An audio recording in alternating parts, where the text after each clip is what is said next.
and welcome to another brand new episode here on 1950's Farm.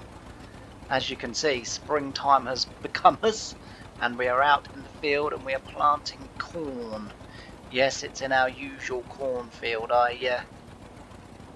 In the end, opted not to plant corn. I opted not to plant cotton this year. That's very easy for me to say, apparently, which is really good because I do like it when things are easy for me to say, especially in my native language of English.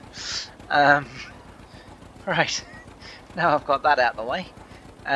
So as I say, we're about back in this field planting corn, but this field is going to need a different crop. But it is so. Way back in the 1950s, the dairy had a plot of land where they were conducting an experiment of planting continual corn. Now, funnily enough, many years later, I don't know how many because I'm not very good at maths, but many years later, on the second farm that I worked on, myself and the boss was having a conversation, and I don't remember what the conversation was about, but we were talking. I know we was talking about wheat, and the reason I know we was talking about wheat was because I was drilling it whilst he was on my Challenger, sat next to me, chatting to me about wheat prices and everything, disease, and we was just having a really good chat about the wheat that we were growing and the, what have you. And I said to him, I said, I said I can't help. I said if I had a farm, I said I would set aside a field, a decent sized field. I said, and I would grow nothing in that field but wheat. And he said, well, yeah, you can do. He said you can get away with it for a couple of 3 years. He said, but then there's a dip. And I said, yeah. I said there is a dip. I said because the sort of nutrients and everything that the people say the ground needs a rest. I said I don't think it does. I said I think it's a bit like me and you. I said if we had chicken every night of the week for 50 weeks or a year or whatever, we'd get sick to death of chicken. I said, but there would come a point where if we then had it for another 50 weeks or a year or whatever, that we would just accept it, that that's the way it is. I said, and I think the ground and wheat would come to this conclusion. And I said, I think yields would start to go back up. I said, and not only would they go back up, but that ground would become almost a specialist in growing wheat. I said, and it would become resistant to most things that normally it wouldn't necessarily become resistant to. I said the only thing that we would have with doing that, I said, is that field is going to suffer horrendously with blackgrass. I said, like, you can't be off it. I said, but I think if you planted wheat in one field year after year after year after year, I said, at the optimum time of planting wheat, I said, I think that yes, you would get this drop off, but then you would get, the rise again. And then not only that, I think then it would reach a level where it's as good as if it was a first wheat, and it would achieve that every year, almost guaranteed. I said it can't be completely guaranteed because weather diseases and all the other sort of factors need to be taken into account. But I said, and as long as well you got really fantastic at your blackgrass management. I said, I think that that was what would happen. And anyway, he sort of said that's really interesting and everything, and then went off and spoke to the actual farm sort of owner, if you like, and lo and behold, a day or two later, again still drilling wheat. I think it was like sort of late-ish September, still drilling wheat. And as I say, the farm owner comes and for him to come out while we were on the land in our tractors was unheard of. The only 2 times I'd ever known him to do it was that he told one tractor driver to go back to the farm because there was something that needed to be discussed. And he got back to the farm, the tractor driver did, and was duly given his P45 and told to get lost.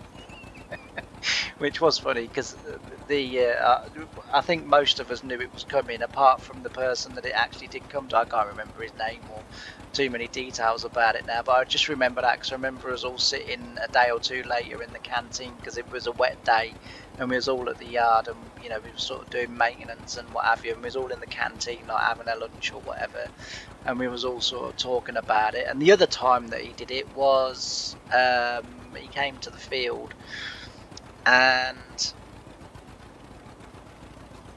passed on some bad news to one of the drivers. So if he came out to you, it genuinely wasn't good because he just didn't. He might catch you in the yard and he would say hello or whatever, but he would be in his sort of check shirt and his nice trousers and sort of whatever.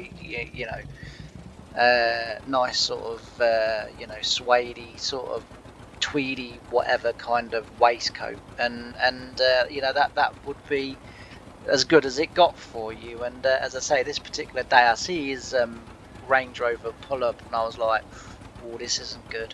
And then I thought, well, he might just be passing and thought, oh, there's one of my tractors, I'll sit and look at it for a bit. Then I see him get out and I was like, oh, this really isn't good. And I was sort of racking my brains. I was thinking, what have I done wrong? What have I done wrong? What have I done? What have I done? And I was thinking, I can't think of anything. I thought, oh, surely I'm not drilling in the wrong bleeding fields again. Because that had become a thing of the past. I did it a couple of times, as you were. Well, I didn't drill the wrong fields, but I'd ploughed the wrong fields. But we'd largely got that out of my system, and we'd sort of kind of come up with a foolproof way of being able to make sure that doesn't happen by using a combination of maps, what 3 words, and postcodes. We'd sort of, we'd largely got rid of that, so I see him, and anyway, he came into the field, which is even worse, because I was thinking, if he stands on the road, he's obviously saying, look, I'm having a look, I'm not interested in you, I'm having a look, blah blah blah. So I was thinking that would be okay, that will, I could, I can manage that, I could deal with that. So I was sort of thinking, that's what he's going to do. And then I see him come into the field, and I'm like, oh, bugger, he's come into me. So he gets on the Challenger and on the tractor, and hello, young man. And I was, hello. So he says, how's it going in here? So yeah, it's going great. I said, we're getting on great guns. I think that day, because it was getting on towards tea time, as I remember, because I was getting ready to go home for my tea. And I said, he said, how much have you done today? And I said, oh, I've done roughly about 90 acres today.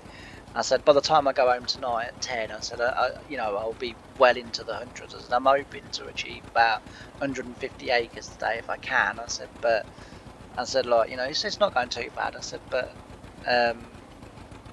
that's my hope. So he said, oh, excellent. So he said, right, I've been talking to Adrian. So I said, yep. So he said,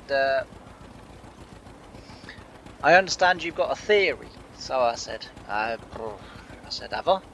He said, yes, that's what I understand. He said, don't tell me Adrian was lying. So I said, I'm not sure what the theory is. I said, you tell me what the theory is and I'll tell you if it's correct or not. He said, about how to grow wheat. He said, apparently growing it year after year after year after year in a field. So I said, yeah. So he said, right. He said, explain. So I explained to him what I've just told you and what I sort of told Adrian at the time. So he said, very interesting. He said, I've spoken to our agronomist. So I said, yeah. He said, and he says, not a hell's chance that would ever happen, that you couldn't do it, that the yield would go down and it would then hit a base bottom and it would just stay there. So I said, look, that man, is obviously far more qualified than me to talk about crop seed, plants and everything else. I said, like, so I said, far be it for me to contradict him. I said, but however, I said, I do believe I'm right.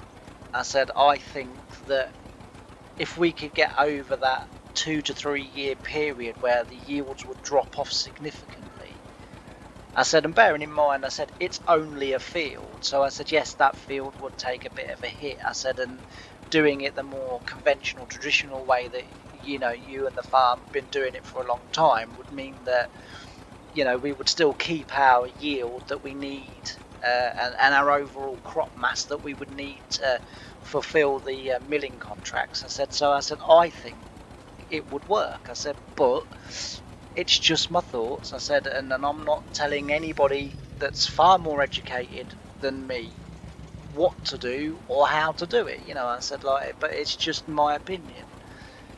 So he said, right, okay. He said, we'll do that. I said, we'll do what? He said, we'll do what you said. So I said, really? He said, yep. So what I want you to do, he said, is I want you to pick a field that we're drilling wheat this year. So I said, yeah. He said, and then as long as it tallies in with everything else that we need to do in our rotations and stuff like that, we will take that field out of the rotation and it will just grow wheat. So I was like, okay.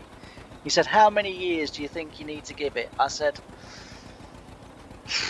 I don't know. I said, because, you know, it's sort of, I said, I know a couple of farmers have done sort of 5 to 7 years. I said, the first farm that I worked on, I said, I shared the same theory with them, and they, like you, gave me a field.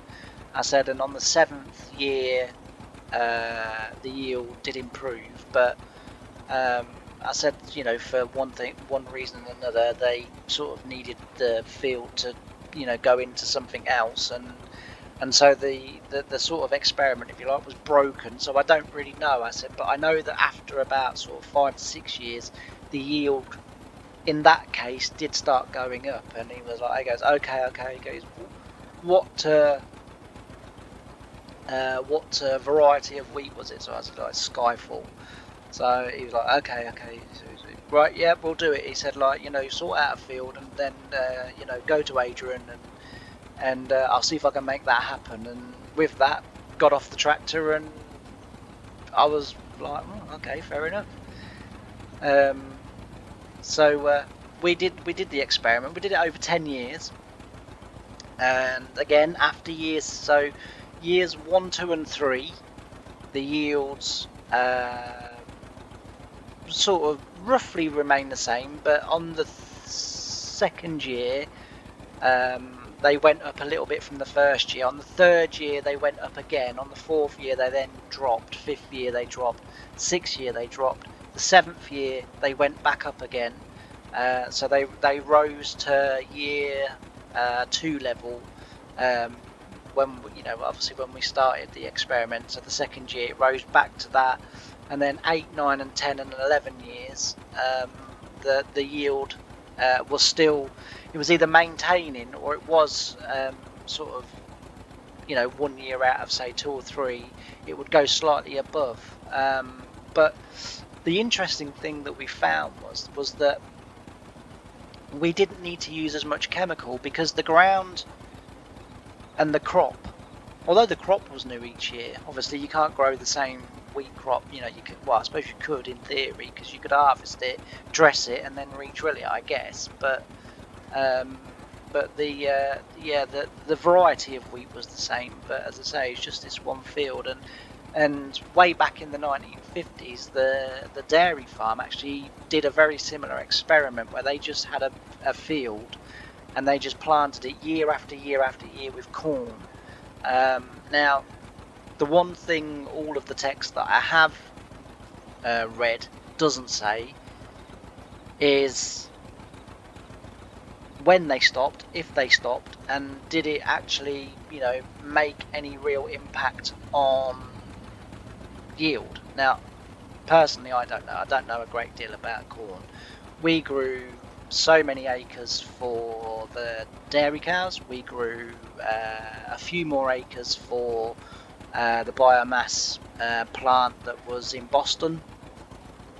So we grew roughly about 1,000 acres for that each year, and we were contracted by a set amount of tonnage of sort of chaff to go there and to be done. So, on 1,000 acres, they clearly hit their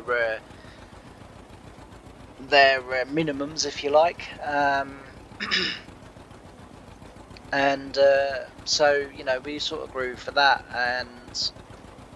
and then we did a couple of years sort of experiment with actually harvesting corn in the traditional way and sort of trying, but they didn't sort of persevere with that one. But for the dairy cows that we had, as I say, they I think it was about 500 acres, something like that, and then about 1,000 acres for the bio heater or bio heating plant, say that was in Boston, and that was about it. So my sort of experience with corn is next to zero, but I realised that in certainly the people in the States that watch and listen to this series that probably do grow corn themselves, or maybe they know of local farm, or they work on a but somehow they'll know about corn, and they'll know that whether that would theoretically work or not. So it would have been nice to have known the results, and honestly, I'm having a bit of a job to speak today. I have asked the Hill family, because as I've said, I am sort of in touch mainly with Serenity, to be fair, and sort of asked her, but she doesn't know, and she's asked her dad, and Dad was not really aware of it either. So I don't really know, as I say, what come of it, or whether they decided to stop, but it was something they did do, and that hence the reason why I chose, sort of made this field, if you like, because it actually is part of the other field where the wheat is at the moment. It is actually part of that, so I sort of thought, well, we'll sort of cut a corner off that field, and we'll just grow corn. But I think for gameplay purposes, it might be nice to start doing some other things. And like I say, although the dairy and Harry didn't actually grow cotton, it's something that maybe I'll look into growing, sort of myself, just for a bit of variety. Like I said, I will stick as close to real life as I can get. And it isn't too sort of far from real life, because Harry used to go on the cotton contracting, so he, sometimes it would be for a week, a fortnight, sometimes he would be away for a little while on the contracting of cotton harvesting and stuff like that. Obviously we've done a little bit in this series. I used the red machine, the red trail machine, and no one disliked it, so I can sort of say that. So yeah, I think it's something that we maybe should look at doing, certainly next year maybe, and just just for a little bit of different and variety. But yeah. But I say it was very good of the farm that I worked on, to sort of give that opportunity. And the agronomist was sort of quite keen to hear my reasonings, and as I say, whenever he used to go and check that wheat, if I was not away ploughing somewhere, or not ploughing on the farm, or but I was available, I used to go with him, and then sort of kind of, and really interested in agronomy. It's not something I would naturally, sort of necessarily think I would be interested in. I just, it's plants and ground, and probably a lot of maths, and I don't really know maths very well, so it's not really for me, like, sort of thing. I can drive a tractor, and that's about as much as I need to know. And as I say, because of my sort of dyscalculia, which is the condition that I've got that sort of means I can't add and subtract and times and divide numbers. I just don't really understand numbers all that well. You know, I know the shapes so I can read them, but I don't really understand. You know, I mean, real basic arithmetic I can do, but you know, there is a point, there is a cut-off point, and after that, you're just talking a foreign language to me. I don't get it. But I have been to like night school and stuff like that to try and, you know, sort of combat it a little bit, but never really worked. And again, you know, the second farm, you know, they weren't bothered. They were like, that's all right. You know, we'll get one of the lads to calibrate the drill, or you know, whatever. So all you've got to do is kind of rock up and drive. And that was pretty. I mean, in the end, I did kind of learn how to do it. So I sort of could do it, but I always had someone watching me because obviously I didn't want to make a mistake. Because you know, on the second farm, I probably would have got the sack for making a mistake, especially if it was milling wheat, because they chase the premiums.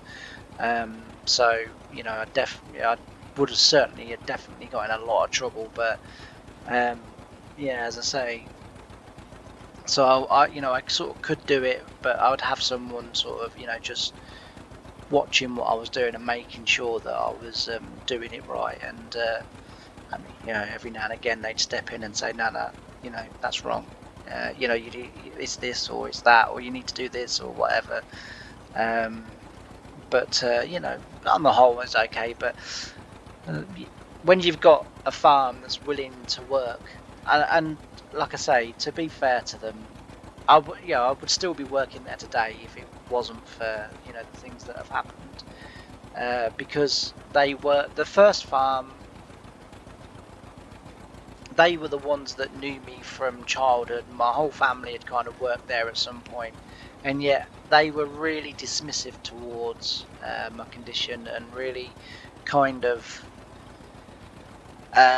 it was like, no, you're working here, don't give a crap about what, you know, is wrong with you. You're working here, so therefore you're going to do the same as everyone else. Whereas the second farm I went to didn't know them from Adam.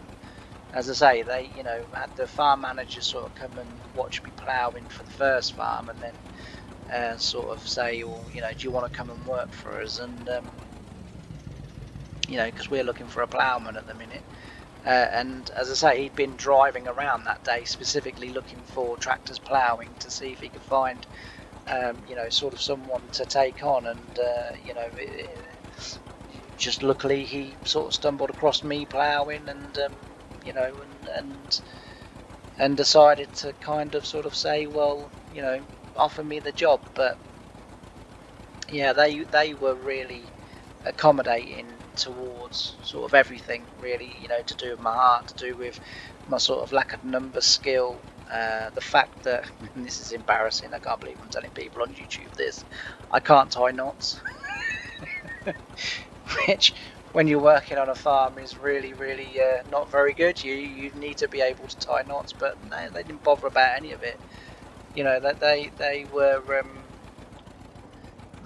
you know, they were absolutely sort of fine with it. They were like, you know, well, don't worry.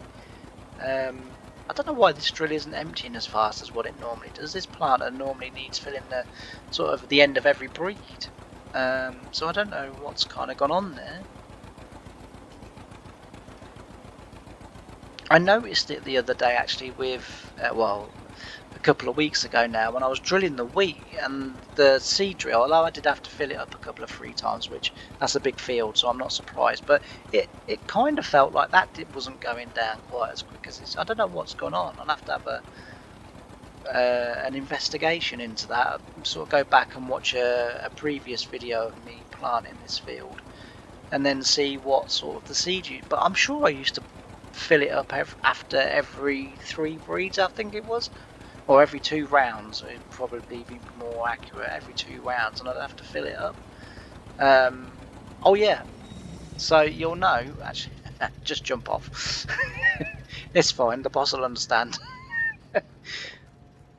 Amazingly, so I did the winter cow work, in the dairy stuff, and it's kind of, you know, not really that interesting. Got a nice big pile of poo there and a nice big pile of poo over there, which is fantastic. But can you believe it? Over winter, they ate all the silage. Believe it. I was like, when I see the pile, and I was like, that's going to be going well into next year. I'm not going to need hay at this point. I thought the hay is going to be redundant.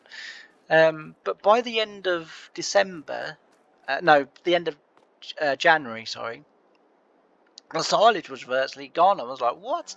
And then February came along, and I had to feed the rest of silage to this one, and then hay had to go into that one because I'd completely ran out. So I've been feeding my hay, so even my hay stock is starting to go down now, which is kind of what I wanted from the second cow barn. I wanted the fact that, you know, I wanted the fact that you know, the feed would go down slightly quicker. But yeah, we've used quite a bit of hay out of there. We've not used too much straw. We haven't used any straw out of here, but we have now finished all of the straw in this one. The straw hasn't really gone down so much now. That kind of surprised me over winter. I thought the straw would have gone down quite a bit. And to be fair, that looks like that needs refilling again. Oh, it's out. So that does need refilling. So that's a job we can get on with, you know, in another video. And I would imagine that one's probably the same. But yeah, no, I couldn't believe it. I was like, geez, all that silage, and they ate it. You know, they ate it as in ATE, not as in HATE. I felt like I needed to clarify that. But yeah, I couldn't believe it. Like, I was like, wow. So that is definitely worth doing. So next year or this year, what we'll have to do is we'll have to bale for hay both fields, and then silage both fields as well, just to make sure that we do actually have enough to get through winter, because I didn't start feeding that hay, funnily enough, until the logging episode that I did, which I think was the one before this one, the last episode. I think that was December week 1. I'm sure it was. I might be wrong on that, but I think that's when it was. I fed some silage to the cows on that day, and then each day. Actually, it might be worth doing an experiment actually on this farm, especially not now, but when the second cow barn that we put down in the farm build. I hope you all enjoyed that one, by the way. But when we do the when the second cow barn gets up to 100 capacity, the same as the other one, it might be interesting over winter to give one silage and one hay, and see whether they consume the silage quicker than what they consume the hay, because as I say, they you know, to get through nearly 500,000 litres of silage in like a little over sort of 4 months is unreal. I genuinely, I was shocked. I was like, I can't believe that. I thought, like, there's no way on earth that's, you know, that's a thing, and that's the case of how that's done that. But yeah, that was what happened. So the one thing I did realise was I've got the little tiny tanker, as you know, that empties the milk parlour for me, and I then because the milk, so the dairy where we sell the milk, who we've got sort of like a, if you like, a make-believe contract with, you know, we sell the milk to, is right up near the shop, and from here on these tractors, that's a long way away. On a modern sort of, you know, Vent 1050 fast track, that's just a couple of minutes down the road, but on these tractors, that's a long way away. And I suddenly realised, well, hang on a minute, I've now got 2 bleeding barns I've got to drive all the way down here. So there'll be an episode also where we do some cow selling, some milk selling. And also as well, my Harry's cows on his farm, they are almost mature enough now to start to sell for beef stock, which is obviously what, you know, we're growing them for. So, but I think they're getting nearly mature enough now to do that. So we'll whack in. I've got a little bit of food that I need to put in there. Once I get the food in, then once I get the food put into there, then as I say, we'll probably let them be this year again, and then next year, you know, we'll or the end of this year maybe, we'll be looking to sell them, and then you know, just restart the herd all over again, and that's how I'm going to do it. I think I'm going to let all of the herd sort of grow up this time round, and then when we come to sell them, we sell them all, and then we buy in, you know, at, just for example, if that cow pen holds 60, then we'll buy 60 calves and then grow them, and then you know, once they're mature, we'll then sell them on. So I know I don't do a great deal of sort of showing the animal feeding down on Harry's farm, but I do it. I do keep up with it. Obviously there's no mucking out or anything to do down there, because we don't put straw in the pen or anything, but yeah, I do feed and make sure that is going. And also as well, because I do a lot of the grass cutting on the dairy, I don't tend to show the grass cutting down on Harry's farm. You know, otherwise I just end up with, you know, 4 or 5 videos of just grass cutting, and whilst, you know, sort of some people may excuse me, may enjoy that, and, you know, sort of may like watching that, I've got to try and cater for everyone on everything, if you know what I mean. So it's kind of like, sometimes I just sort of think, well, you know, we've had 2 episodes of this already, you know, let's do something else.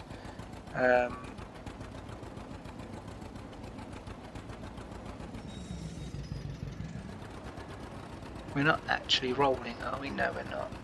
Why did the rolls not go down then? I pressed the button. Oh well, we'll try again.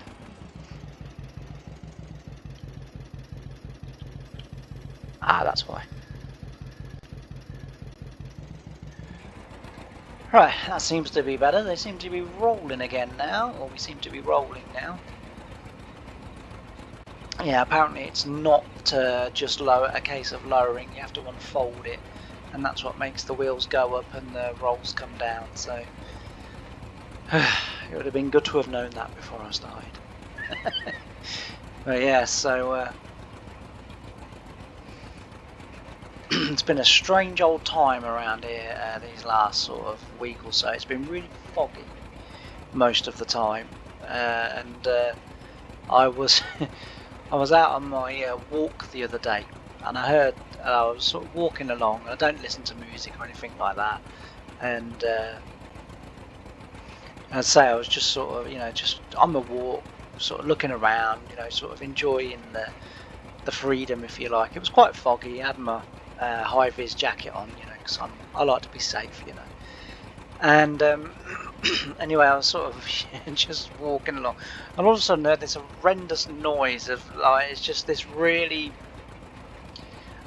If you were 3, you would imagine what it sounds like when monsters are charging towards you. It was just this really, really, really loud noise, and I was like, what the hell is that? And I was kind of, and because it was foggy, I was sort of disorientated, so I didn't really sort of exactly know where I was. And I mean, with my sense of direction, even if it had been perfect daylight, I probably wouldn't have been exactly sure of where I was. That's how bad it is, you know. But, and I was like, yeah, I was sort of, and I was looking around for, you know, the source of this noise, and it was really loud, it was, and then it just sort of died off, and then, like, there was nothing, and I thought, I don't know what that was, and sort of just kind of accepted it for the noise that it was, and just sort of carried on. Anyway, about 10-15 minutes later, completely same noise, that, like, just again really, really loud noise. I was like, what the hell is that? And I was just like, anyway, so I carried on walking, and like, the further I was getting on my walk, the louder it was getting. It felt like it was getting really closer and closer. Now, I don't know if any of you have ever seen the film or read the book of Stephen King and the Langoliers. Fantastic film. If you haven't seen it, go check it out. It's on YouTube actually. So go check it out. An absolutely brilliant film. It's a horror film without it being gory and like horrendous. Do you know what I mean? It is a horror film, but there's nothing in it that kind of makes you feel sort of like, because I can't really watch horror films. It's yeah, it's not really sort of me. But I when I left school, so like sort of my secondary school years, and when I left school for about 5-10 years after that, I was a massive reader. Like literally, I would just be, whenever you saw me, I'd be sat with a book in my hand. You know, on my tractor, I'd be sat with a reading book, and I'd be reading my book. And you know, like at break time, even while, you know, if we were, you know, sort of, if I was drilling or whatever, or ploughing, and I was using GPS, you know, I would, you know, I'd have a book in my hand, reading while I was sort of, you know, doing the job that I was doing. I used to be a massive reader. Not so much now. Now I just really like writing. I like writing them, but I also really enjoyed reading. Now I can't be bothered with the reading, but I do still enjoy writing, sort of thing. And anyway, and I imagine, like Stephen King in the book tried to explain the sound of the Langoliers. And for those of you that don't know, just very, very quickly, the Langoliers is basically this group of people get on a red-eye flight, and I forget where they're going from and to, but I'm fairly certain they're either leaving New York and going to somewhere else in America, or they're leaving somewhere else in America and they're heading to New York. I can't remember which way it is around, but on the plane you've got a spare pilot, which is, you know, convenient. You've got a couple of passengers that are just on the plane because they're going, you know, wherever. You've got a scientist on the plane. You've got a conspiracist on the plane, and then you've got kind of like this really annoying businessman called Craig Toomey, who's like sort of the baddie of the lot of them, and then. And they're all on this plane, and basically what happens is that this plane is quite full, and they get to this certain point, and what they do is they fly through a rip in the sky, and they end up going into the future by, I think it's like a minute or something like that. It's like a few seconds, but the longer they're in there, the gradual the time gap is getting between reality and the time they're in. And anyway, they go to this thing. Well, what happens is, or is it in the past they go, I can't remember now, but and I think it is the future, and the Langoliers are like these big red tomatoes. That's the only way I can describe them, with teeth, and they're bouncing all over. And what they do is they eat the universe so that our time can catch it up. It's weird, I know, but honestly, go check it out, because I'm not doing the film justice, not really. But yeah, so and eventually, like he tries to explain the noise of the Langoliers, and I always imagine them to be really loud, and you know, just getting louder and getting nearer and more terrifying and more frightening and what have you. And this is what that noise was anyway. So I'm sort of, you know, another 10 or 15, and the noise is like really, really loud. Anyway, the next time that I heard it, honestly, like, it was deafening. It was right up near me, and I'm looking around, you know, my heart's going sort of 2 to the dozen. I'm looking around thinking, what the hell is it, you know? And I'm so, because it was really foggy, I couldn't see anything. And then I walked sort of, as I was coming towards the noise. So the noise was heading, we were sort of going to meet at some point, because it you know, sounded like it was coming towards me. And obviously I was sort of kind of heading in the opposite direction towards it, so we were going to meet at some point. And I'm sort of I'm sort of walking, and then I got to the point where it was so loud, it was so near me, that I just froze. I just stopped, and I thought, okay, I'm not moving now until I actually see what this is. And then the noise slowly started to sort of die off again, and the noise would only last for like I don't know, 30 seconds, a minute or whatever, and then it would start to get quieter and quieter and quieter, and then sort of 10 or 15 minutes later you'd get this really loud noise again. And I was kind of, you know, and I sort of stood still, and I'm looking around, and I still couldn't see anything. But at this point, I started to hear the sort of hum of engines, and I was like, what the hell's going on? I thought, where the hell am I? You know, two main questions: A, what's going on, and B, where the hell have I got to? And I'm sort of looking around because I was sort of walking down like a what we call a lane, but what most people would call like a side dirt track, you know, but we call them lanes where, you know, where I come from, and sort of walking down this lane. But I weren't really sure how far down the lane I'd got, and I couldn't see none of the houses because so there's houses at the beginning and houses at the end. It doesn't matter which end you stand. That's, you know, there's houses at the beginning and houses but nothing in the middle. And the middle's about, I don't know, 2 or 3 miles long, sort of thing, like. And I wasn't sure, kind of, you know, where I was. You know, I was like, you know, well. And so I'm standing there, and then sure enough, you know, another, because I got my phone out, and like another 10 sort of 15 minutes, you know, kind of the noise again, and it was really loud. So then I could hear engines, and I was kind of like, what the hell's going on? I thought, there's no roads around here. The only thing around here is A, fields, and B, this lane. I'm thinking, so it must be on the lane. And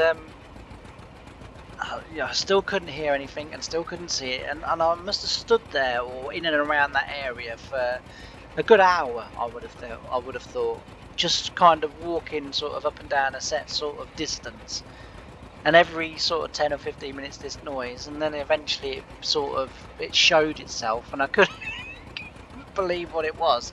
So eventually, I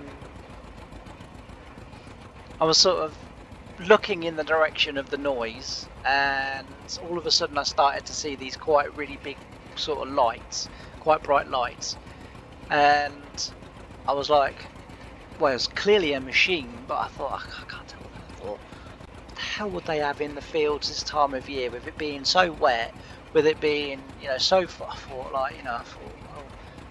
So carried on walking a little bit, found the entrance to the field. So I thought, well, I'll walk into the field, see what it is, you know.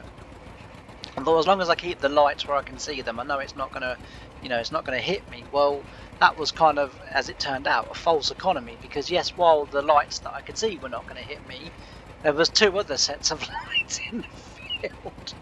And what it was there was 2 sugar beet harvesters in the field. And the really loud noise was the sugar beets hitting the metal of the trailer when they were starting to unload into the trailer.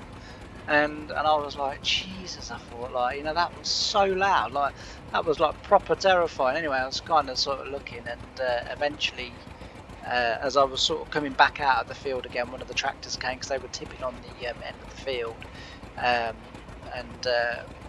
one of the lads got out and said, can I help you? And I said, no, I said, it's fine. So I said, oh, I do apologise. I said, I wondered what the noise was. I couldn't see anything. I said, but I could just hear this horrendous noise. I said, and I wanted to check it out. I said, like, obviously, you know, I can see what's going on now. And then as I got a little bit further down the lane, sort of walking in the direction that I was walking in the first place, you could then see the big pile of beet.